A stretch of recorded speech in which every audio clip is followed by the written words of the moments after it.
Coucou tout le monde, bah voilà, on se retrouve encore pour le dernier cours qui va porter sur sur les troubles de la différenciation sexuelle. Donc je vais commencer, puis Sophie prendra le relais sur la suite du cours. Euh, c'est parti? Ok, donc on va commencer par parler des anomalies des gonosomes. Donc je pense que c'est une partie que vous avez vue avec Sam. Donc si on va aller vite là-dessus, on va faire un petit rappel, ça fait toujours pas de mal.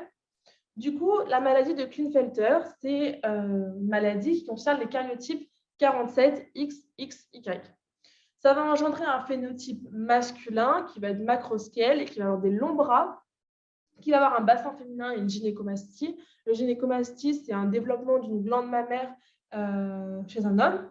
Et on va avoir une hypofertilité qui va du coup engendrer une interruption de la spermatogenèse.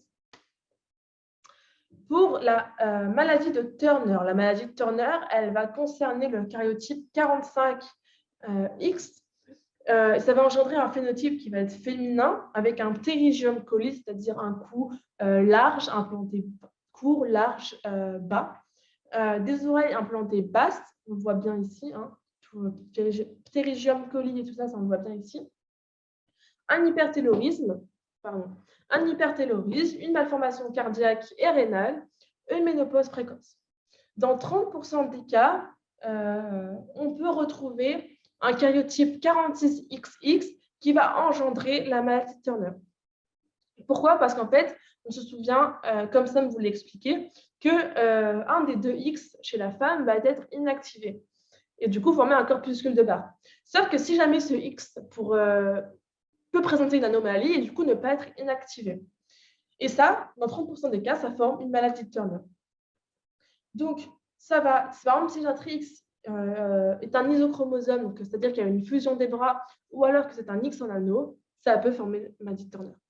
On peut retrouver des troubles cognitifs uniquement dans les X en anneau, okay? Parce que historiquement, on pensait que les femmes qui avaient la maladie de Turner étaient toutes complètement débiles, sauf qu'en fait, c'est complètement faux. Elles ont un développement cognitif qui est totalement normal, sauf quand le X est en anneau. Ensuite, pour la mosaïque ou la dysgénésie gonadique mixte, on va avoir un karyotype 45X et 46XY. Okay? Donc là, le phénotype va être assez caractéristique de cette pathologie. On va avoir un utérus avec ses trompes, mais pas d'ovaire, pas de gonades au bout. On va avoir des bandelettes qui vont être fibreuses, en fait, qui résultent d'un résidu de gonades non développées. Histologiquement, donc on va avoir un stroma qui va ressembler, hein, j'insiste bien sur ressembler à celui d'un ovaire, d'accord, mais pas de cellules germinales, ok, elles seront non différenciées et non développées.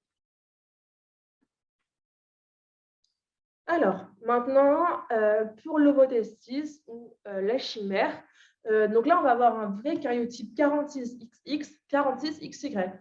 C'est-à-dire que des cellules du corps seront 46XX, d'autres cellules seront 46XY. Okay, ça va engendrer un phénotype, pareil, très caractéristique.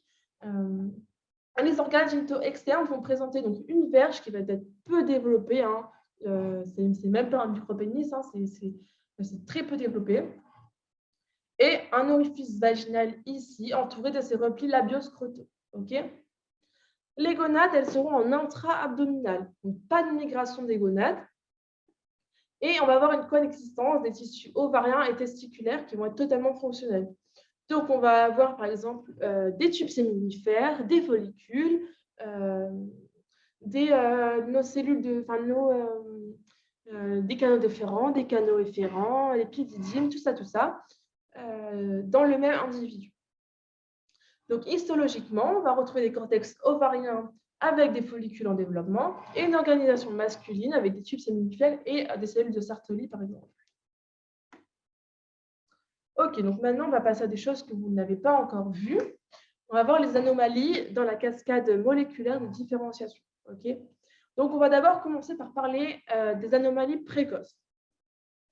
Donc, par exemple, chez un 46XY, si on a une double dose de DAX1, on va se retrouver avec un phénotype féminin puisqu'on va avoir une inhibition de SRY. Okay, DAX1, c'est un gène qui est dose dépendant. Chez la femme, naturellement, physiologiquement, on va avoir 2 doses, d'accord? Ce qui va permettre d'inhiber SRY. Chez l'homme, normalement, on n'en a qu'une seule. Si jamais on se retrouve avec, chez un 46XY, donc potentiellement un homme, avec 2 doses de DAX1, on va avoir un phénotype féminin par inhibition de SRY. Okay. Ensuite, lorsque il y a une mutation de WT1 chez le 46XY, pareil, on va avoir un phénotype féminin par blocage du SRY, qui est la non-expression de l'AMH. Ça va engendrer différents syndromes, du moins faible au plus important.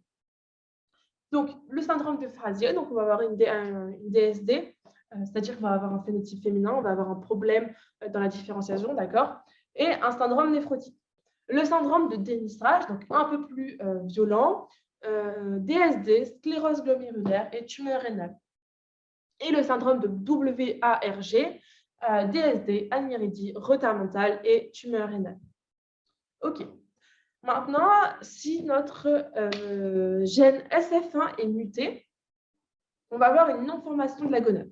Donc, si non-formation de la gonade, pas de testostérone sécrété, donc pas de DHT, donc par défaut, on va avoir un phénotype féminin. Okay, un phénotype, c'est ce qu'on voit à l'extérieur du corps.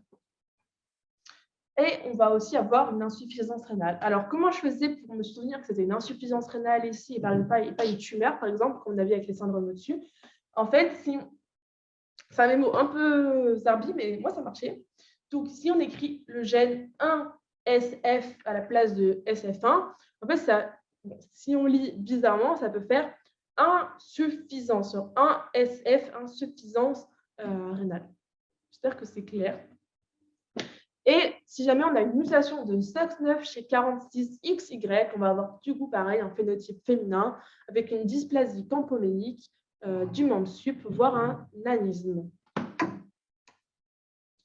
Ok, maintenant on va voir les DSD chez la femme, donc concernant les karyotypes 46XX. Donc on va avoir on peut avoir plutôt des anomalies du développement gonadique. On peut avoir des dysgénésies gonadiques vraies, des DSD testiculaires, donc on peut avoir une translocation de SRY sur un chromosome X, on peut avoir une duplication de SOX9 chez 46XX et donc avoir une détermination testiculaire et un développement génital masculin alors que de base on était 46XX, et aussi on peut être un névotestis. Ensuite, il y a des anomalies qui concernent les excès d'androgènes. On peut avoir un déficit en aromatase. On se souvient dans le cours d'avant que l'aromatase était une enzyme qui permettait de transformer la testostérone en oestrogène, œstradiol. Donc en fait, là, on va être inondé d'androgènes, on va être inondé de testostérone, on va avoir un excès de testostérone qui va du coup plus tard subir une virilisation secondaire. On peut avoir aussi un lutéum de grossesse. En fait, c'est une tumeur du corps jaune qui va sécréter plein d'androgènes et donc par la suite avoir une virilisation secondaire de notre fœtus. Et ensuite, on peut retrouver une anomalie de synthèse ou bloc en 21 hydroxylase. On va voir ce que c'est ça.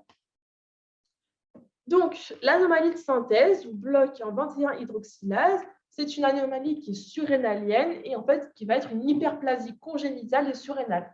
Donc en fait, nos surrénales vont être énormes, hyperplasie, donc c'est une augmentation de taille. C'est une maladie qui est autosomique récessive, On va avoir du coup une absence de sécrétion surrénalienne. C'est une des maladies les plus fréquentes. Je crois que ça touche 50 naissances par an en France. C'est quand même conséquent. Et c'est une maladie qui touche les filles et les garçons, d'accord? Sauf que, évidemment, comme c'est une maladie qui va avoir des répercussions sur l'excès d'androgènes, on va avoir une hypersécrétion de testostérone.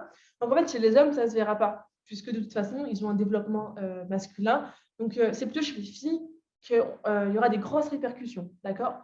Mais on retient que ça existe aussi chez l'homme et qu'on aura du coup un déficit en cortisol et aussi un déficit en aldostérone. Mais ça, on va y revenir de suite. Du coup, chez un karyotype 46XX, on va avoir une virilisation des EGE, du coup par hypersécrétion de testostérone. Et en fait, cliniquement, on va retrouver un déficit en cortisol un excès d'androgène et plus ou moins un déficit en aldostérone. Pourquoi? Parce qu'en fait, ça suit les mêmes précurseurs. D'accord? Tout ça, l'aldostérone, la cortisone, la DHT et la testostérone, du coup, ça vient du cholestérol. OK? Ça a le même précurseur. Donc, ce bloc, il se retrouve sous deux formes. Une forme classique, sévère, OK, qui se voit directement chez le nourrisson, et une forme non classique ou modérée qu'on retrouve plutôt au moment de la puberté. OK? Puisqu'au moment de la puberté, en fait, on va retrouver une hypervirilisation. Donc, du coup, la 21-hydroxylase, c'est une enzyme qui participe à la transformation du cholestérol en hormone stéroïdienne. OK? Donc, cholestérol, donc hormone stéroïdienne, la progestérone, et la testostérone, l'estradiol, etc., etc.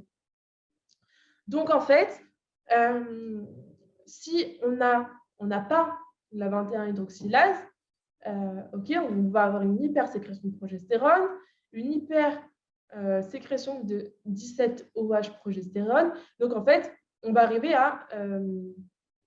on va avoir trop d'excès, en fait. Tu vois, vous voyez, ça va rester bloqué au ce niveau-là. Du coup, ça va remonter. Et en fait, ça va continuer par la voie de la delta-4 androsténésione. Et donc, du coup, in fine, pardonner de la testostérone et de l'estradiol. OK? Ensuite, donc, du coup, on a dit que si on avait un excès d'androgène chez la femme, ça engendrait une virilisation des organes génitaux externes. Cette virilisation, elle est évaluée par l'échelle de Prader. Donc, en fait, la différenciation des organes... ici, en fait, on voit bien que... là, donc, ça en fait, l'échelle de Prader, elle est du stade 0 au stade 5, donc elle se fait en 6 stades. OK? Et en fait, donc, stade 0, pas de virilisation. Et stade 5, virilisation clairement complète. Et c'est bien, enfin voilà, c'est bien significatif. En revanche, attention, la différenciation des organes génitaux internes, elle est totalement normale. OK? On va retrouver un utérus, on va retrouver des trompes et on va retrouver des ovaires complètement fonctionnels. Donc, c'est-à-dire que maintenant, grâce au progrès de la médecine et de la chirurgie, on va pouvoir essayer de rééquilibrer le problème, notamment en donnant des compléments pour éviter du coup d'avoir des carences en aldostérone, en cortisol, OK? Et par chirurgie, on va reformer notre sinus urogénital pour, in fine, retrouver un vagin, OK? Ensuite, ici, on va se pencher un petit peu sur la différenciation sexuelle au niveau du cerveau qui se fait en deux phases. Une première phase qui va être organisatrice du système nerveux central. Okay, c'est une phase qui est irréversible. En gros, c'est une période qui va être précoce et qui va être de sensibilité critique au moment de la vie fétale et post-natale. Okay, c'est une phase très importante et où les androgènes et les œstrogènes vont jouer un rôle important. Ensuite, la deuxième phase, c'est la phase activatrice du système nerveux central. C'est une phase qui est réversible, qui est plus tardive au niveau de l'âge adulte, okay, et qui est liée à la testostérone uniquement et pas à l'estrogène.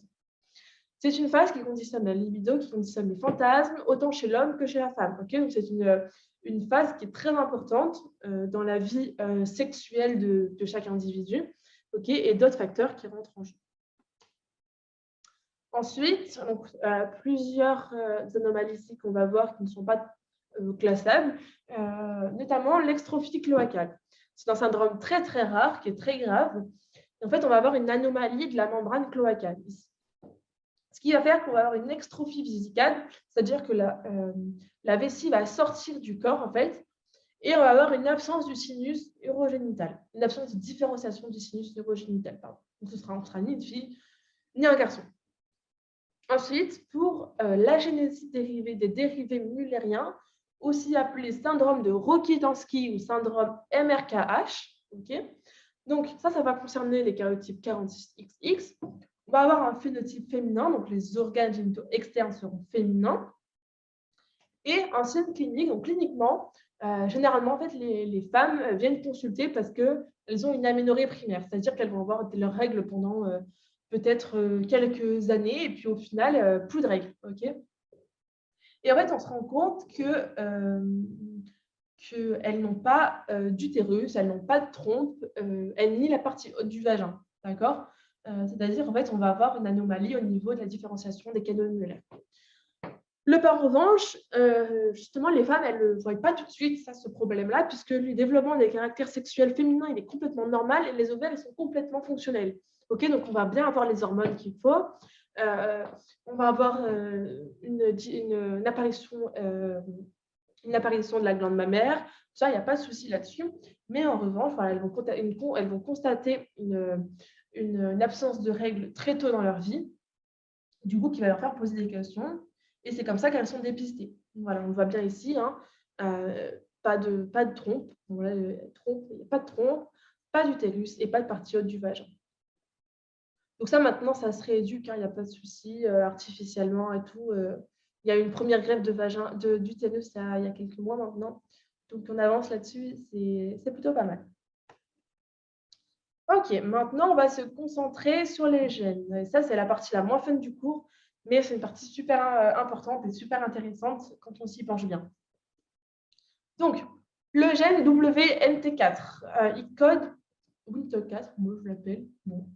Il code pour une protéine qui permet la non-dégradation de la bêta-caténine. Okay, la bêta-caténine, elle permet d'activer les gènes dépendants de la voie WNT4. C'est un gène qui est indispensable à la détermination ovarienne. Okay, sans ces gènes, pas d'ovaire. Il agit aussi à la différenciation des canaux annulaires. Attention aussi, ce gène il est suppresseur de la différenciation masculine. C'est-à-dire que si ce gène est activé, on sait dire d'office en fait, qu'il n'y aura pas de différenciation masculine puisqu'il supprime cette différenciation. C'est aussi un gène qui permet la maintenance ovarienne et donc du coup, pas d'atrésie et tout ça, une bonne trophicité, etc., etc. Si jamais il y a une mutation de ce gène, par inactivation, on va avoir une absence du coup une absence de développement des canaux annulaires et on va avoir des ovaires qui vont être peu développés. Okay, maintenance ovarienne, donc pas de trophicité, okay, et absence de développement ici. Okay, donc tout ça, en fait, c'est lié, évidemment. Ensuite, RSPO1. RSPO1, il va permettre de stabiliser la bêta-caténine et il agit en synergie, donc parallèlement avec WNT4.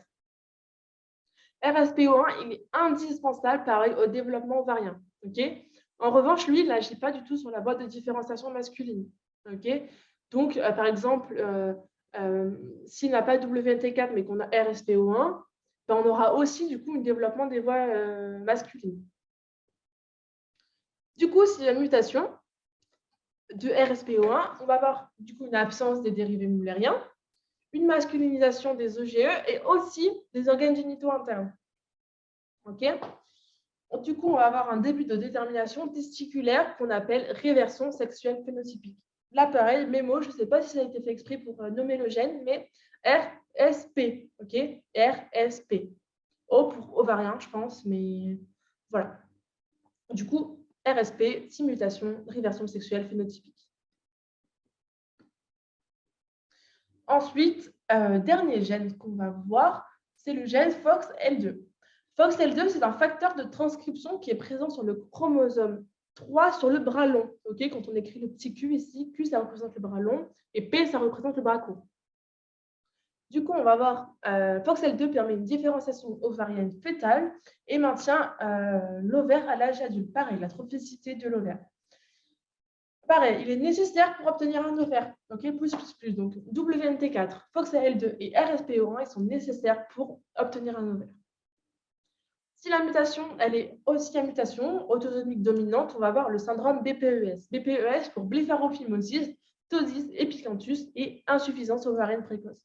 Okay, donc, on va avoir des petites filles qui ressemblent à ça. Du coup, ici, je vous ai remis la cascade moléculaire. Okay. Donc, chez la femme, si on n'a pas de SRY, on va avoir une différenciation dans le sens féminin, WNT4, RSPO1 et FOXL2 qui agit ici un peu plus loin. Ok, voilà. Ben, merci pour votre attention. Ma partie de cours est finie, du coup. J'espère que vous avez compris. N'hésitez pas à poser des questions, hein, évidemment, comme premier semestre. Et c'est parti, bon courage. Des bisous.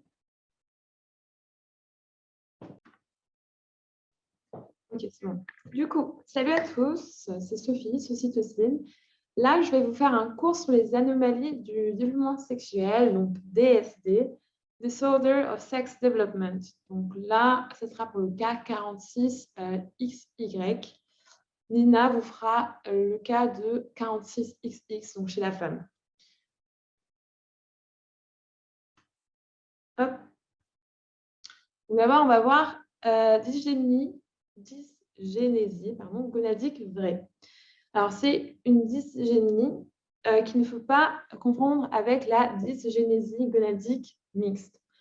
Ce n'est pas la même chose. La dysgénésie gonadique vraie, elle peut être partielle ou complète. Donc, il faut savoir aussi que les gonades sont inexistantes. Elles sont totalement non développées. Elles se trouvent sous la forme de bandelettes fibreuses. Vous voyez ici, histologiquement, vous avez une courbe. En fait, chez un homme, on va avoir vraiment une organisation qui est plutôt comparable à l'ovaire. On n'a pas du tout les tubes séminifères dans la gonade. On a une organisation corticale avec une organisation aussi centrale, mais c'est organisé plutôt de manière ovarienne, mais non développée, non différenciée. Voilà. Donc, pour les dysgénies gonadiques vraies, c'est induit à cause de plusieurs mutations, problèmes, on va dire. D'abord, il y a le syndrome de Suer. Donc, le phénotype sera strictement féminin, avec des organes génitaux internes et externes féminisés. Et les signes cliniques, c'est une aménorrhée, un impubérisme, vraiment, on dirait une femme, mais pas complète, alors que le karyotype est plutôt masculin. Aussi, ce qui cause les dysgénies gonadiques vraies, il y a la mutation de CBX2. C'est un facteur de transcription qui, quand il est fonctionnel, active la voie SOX9 et inhibe la voie WNT4. Vous avez vu avec Samuel que SOX9, c'est important pour le développement du côté masculin, du développement sexuel, alors que WNT4, c'est plutôt pour le développement féminin. Donc, s'il n'y a pas de CBX2, vous comprenez que il ne va pas y avoir cette activation de SOX9 correcte et cette inhibition de WNT4. Donc, en fait, le sexe va un peu s'inverser. Mutation de SRY. Donc, là, il n'y a pas de développement testiculaire et pas de cascade de différenciation sexuelle masculine. Et enfin, d'autres mutations qui causent une dysgénésie gonadique vraie, c'est la mutation de DHH, de DMRT1, 2 et de NR5A1.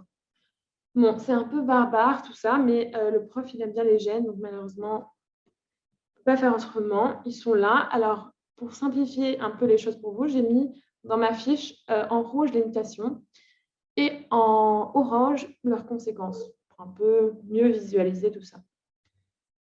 Ensuite, il y a le cas de l'ovotestis. Alors, avant, on pensait que l'ovotestis, c'était comme une hermaphrodite. Donc, moitié homme, moitié femme, Hermès et Aphrodite, en fait.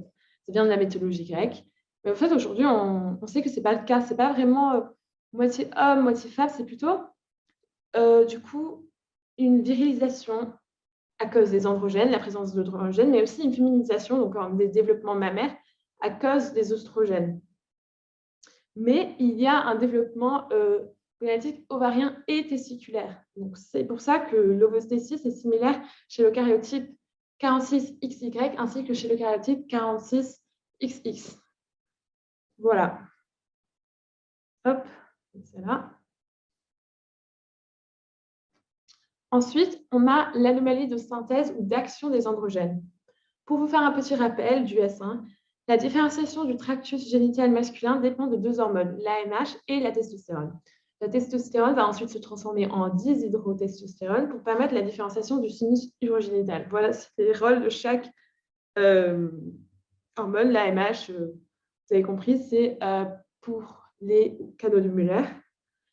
Donc du coup, s'il y a une mutation, le phénotype peut être très très variable.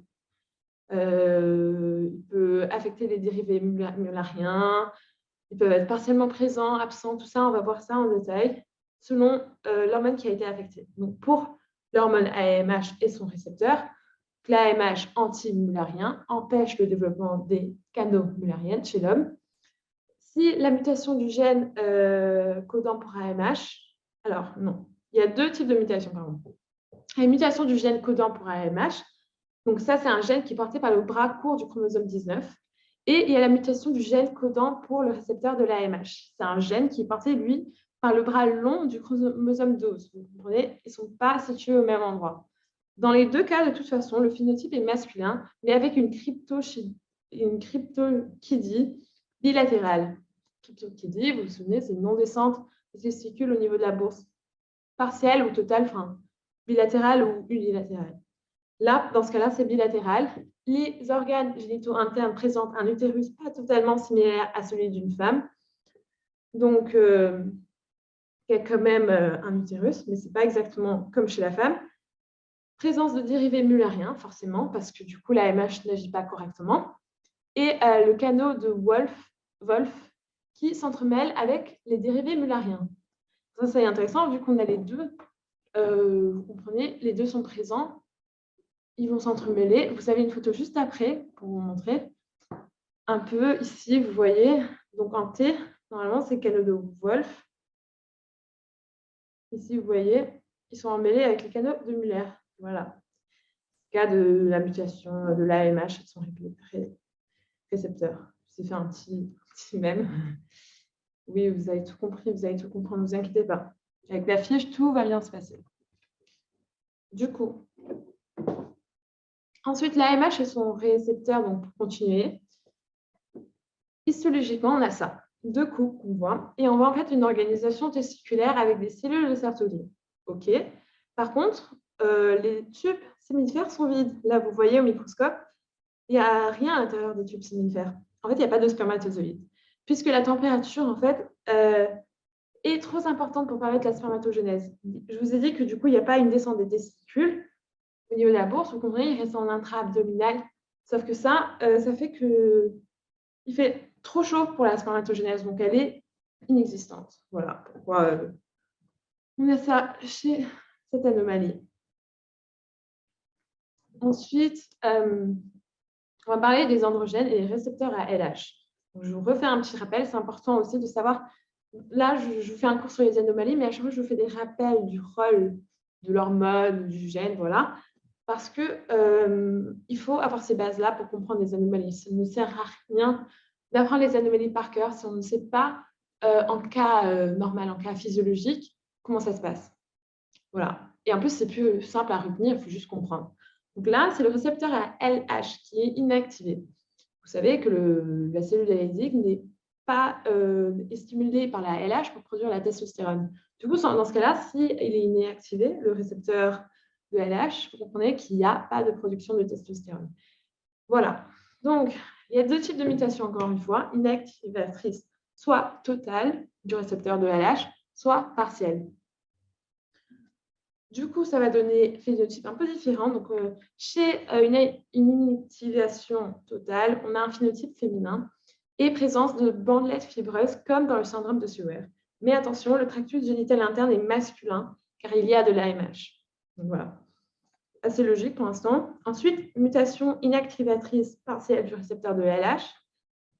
Donc là, le phénotype est masculin parce que c'est partiel, avec par contre hypovirilisation et micropénis, hypospadia. Donc ça, vous verrez dans la fiche. En gros, c'est quand l'urètre va se mettre à différents endroits. Au lieu de se mettre correctement au bon endroit, il va se mettre un peu n'importe où. Vous allez voir plus en détail à la suite de la diapo.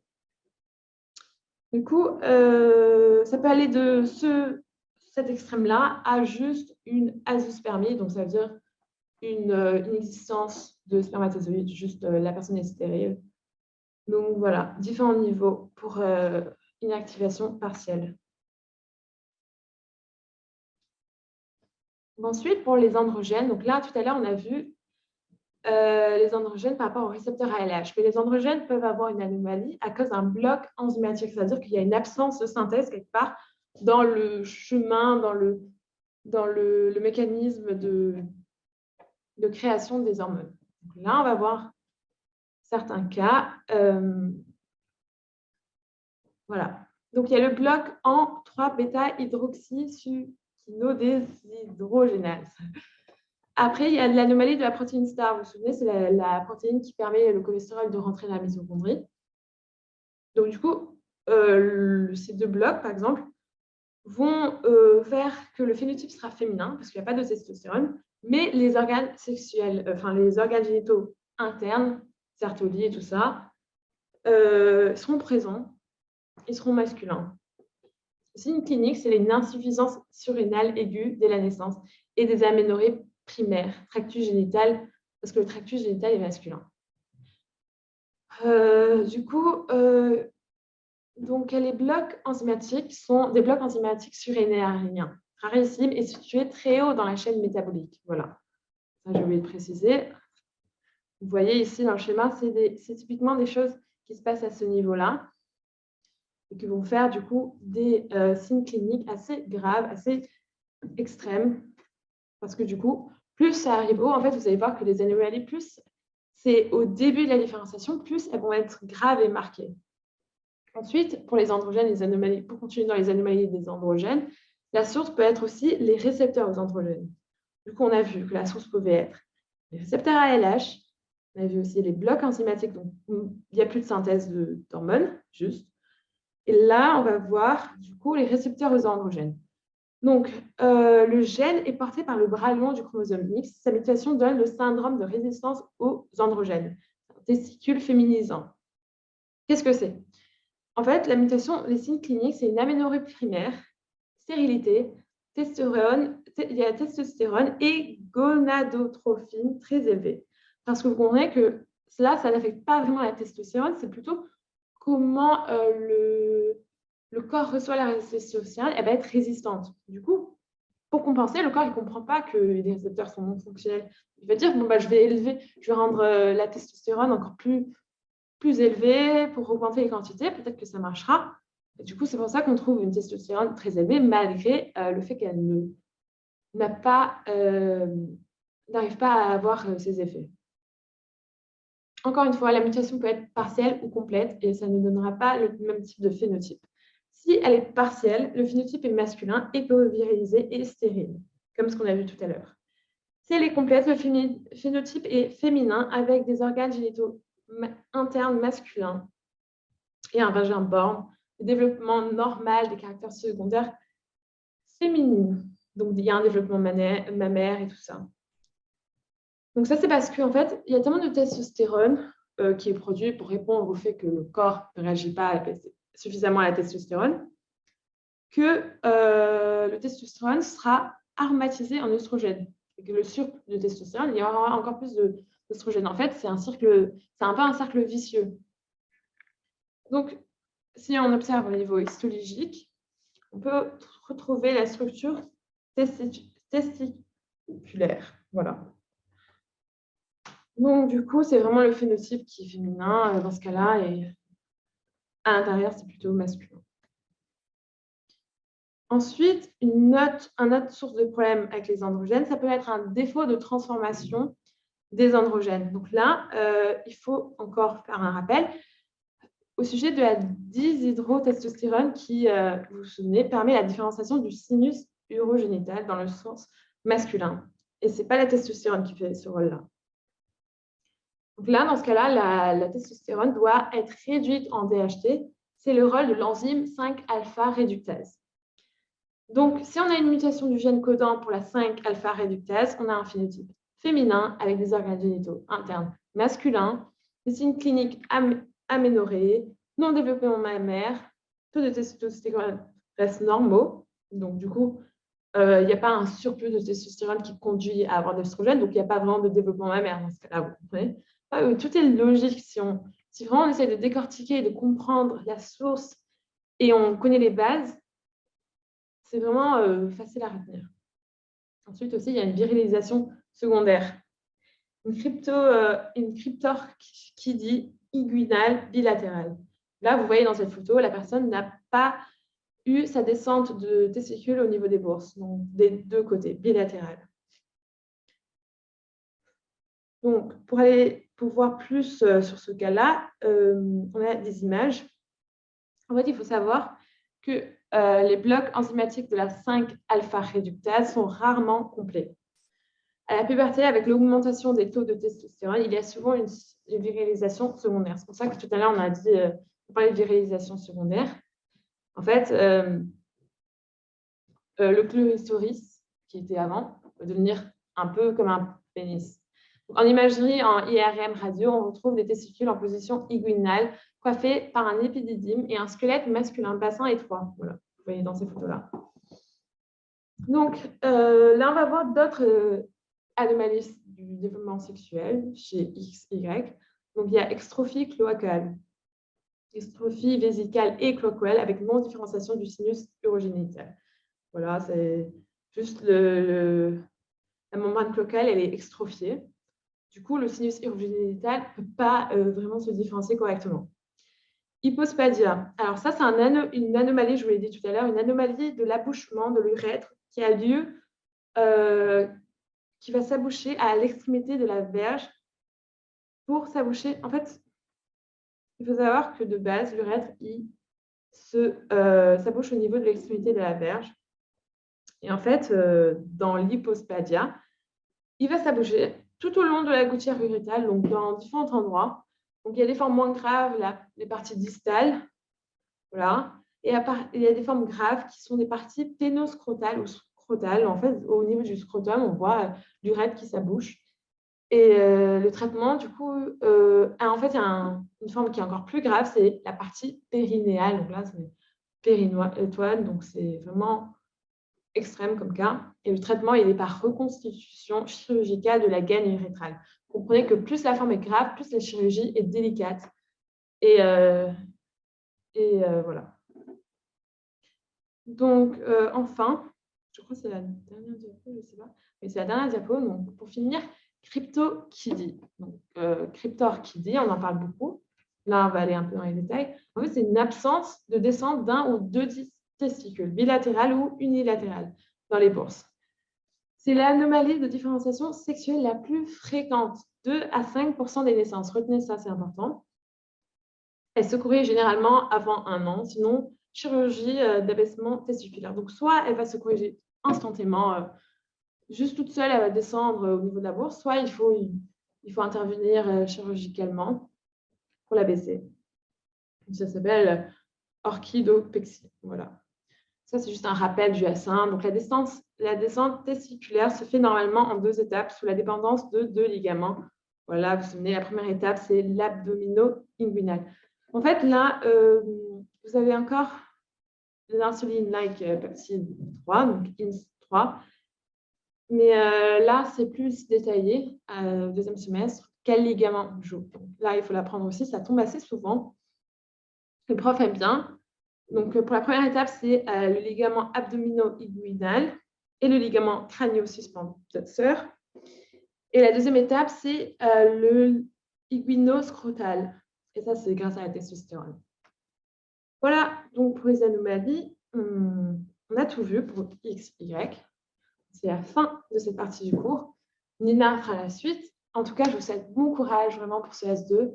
Donnez-vous à fond. Et n'hésitez pas, si vous avez des questions, à aller sur le forum. Et n'hésitez pas aussi d'aller voir la fiche.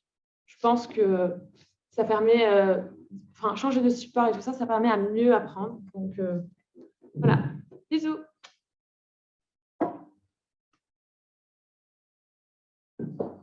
Mieux apprendre. Ça me permet à mieux apprendre.